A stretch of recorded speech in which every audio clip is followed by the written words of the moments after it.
வணக்கம் தமிழா, வாழ்க வளமுடன். இன்றைக்கி நம்ம இந்த வீடியோவில் பார்க்க போகிறது முருங்கைக்காய் சூப் தாங்க. இது ரொம்ப ஹெல்த்தியான சூப்பு, டேஸ்டியாகவும் இருக்கும். இதை எங்கள் ஸ்டைலில் எப்படி செய்கிறோன்னு வாங்க வீடியோக்குள்ளே போய் பார்க்கலாம். இதுக்கு நம்ம நல்லா முத்தின முருங்காயாக எடுத்துக்கணும். நீங்கள் இளம் முருங்காய் எடுத்தால் சூப் நல்லா வராது.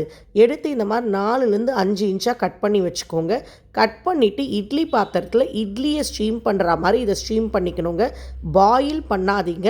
பாயில் பண்ணிங்கன்னா இதில் இருக்க சத்து எல்லாம் வெளியே போயிடும். அதனால் இந்த மாதிரி ஸ்டீம் பண்ணி வச்சுக்கோங்க. முக்கால்வாசி எல்லா ஐட்டமே ஸ்டீம் பண்ணிக்கோங்க. இதை செய்யறதுக்கு நம்ம சாம்பார் வெங்காயம் இருக்கு இல்லையா, அதான் ஷேலட்ஸ், சின்ன வெங்காயம், அது ஒரு 4 கட் பண்ணி வச்சுருக்கோம். உப்பு, சீரகத்தூள், மிளகுத்தூள், ஒரு கைப்பிடி அளவு கொத்தமல்லி, ஒரு 4 பல்லு பூண்டை பொடியாக நறுக்கி வச்சுருக்கோம். ஒரு சின்ன துண்டு இஞ்சை பொடியாக நறுக்கி வச்சுருக்கோம். இதுதான் இதுக்கு தேவையான பொருட்கள். வாங்க இதை எப்படி செய்யறதுன்னு பார்க்கலாம். முருங்கைக்காய் நல்லா வெந்த அப்புறமா இந்த மாதிரி எடுத்து வச்சுட்டு அதில் இந்த ஸ்பூனை வச்சு அதில் இருக்க விதையெல்லாம் நீங்கள் ஒவ்வொன்றா எடுத்துடணும். இந்த விதையை எடுத்து வச்சுட்டு இந்த பாருங்கள் எப்படி எடுக்கிறாங்கன்ட்டு. முத்தின முருங்காய் தாங்க எடுக்கணும், இளம் முருங்காய் எடுக்கக்கூடாது. அது ஸ்டீம் பண்ணும் போதே முருகி போயிடும்.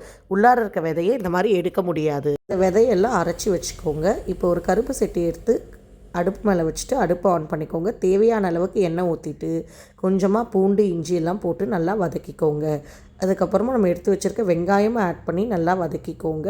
இந்த பூண்டு, இஞ்சி, வெங்காயம்லாம் நல்லா வதங்கின அப்புறமா அரைச்சி வச்சுருந்தோம் முருங்கைக்காய் விழுது, அதையும் ஆட் பண்ணி நல்லா வதக்கிக்கோங்க. இது நல்லா வதங்கினோடனே கொஞ்சமாக தண்ணி ஊற்றி அது நல்லா சூப் பதத்துக்கு கொண்டு வந்துடுறீங்க. இப்போ நம்ம மஞ்சத்தூள் ஆட் பண்ணிக்கிறோம். பாருங்கள், கொஞ்சமாக மஞ்சத்தூள் ஆட் பண்ணியிருக்காங்க.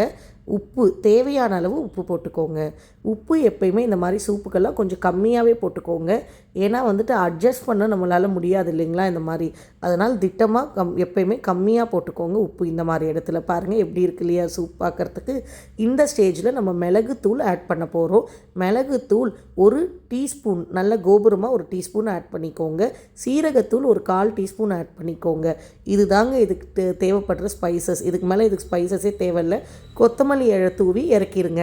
இப்போ இந்த முருங்காய் சூப்பை நம்ம ஒரு கப்பில் மாற்றிட்டு எடுத்து வச்சோன்னா சூப்பராக குடிக்க ரெடி ஆகிடுச்சு. குழந்தைங்கள்லேருந்து பெரியவங்க வரைக்கும் எல்லாருக்குமே நீங்கள் கொடுக்கலாம். இது ரொம்ப ரொம்ப அதிகமான ஹெல்த் பெனிஃபிட்ஸ் உடையதுங்க. இந்த மாதிரி வீடியோஸ் பார்க்கணும் எங்கள் சேனலான தமிழ்நாடு ஃபேமிலியை லைக், ஷேர் அண்ட் சப்ஸ்கிரைப் பண்ணிக்கோங்க. Thank you friends.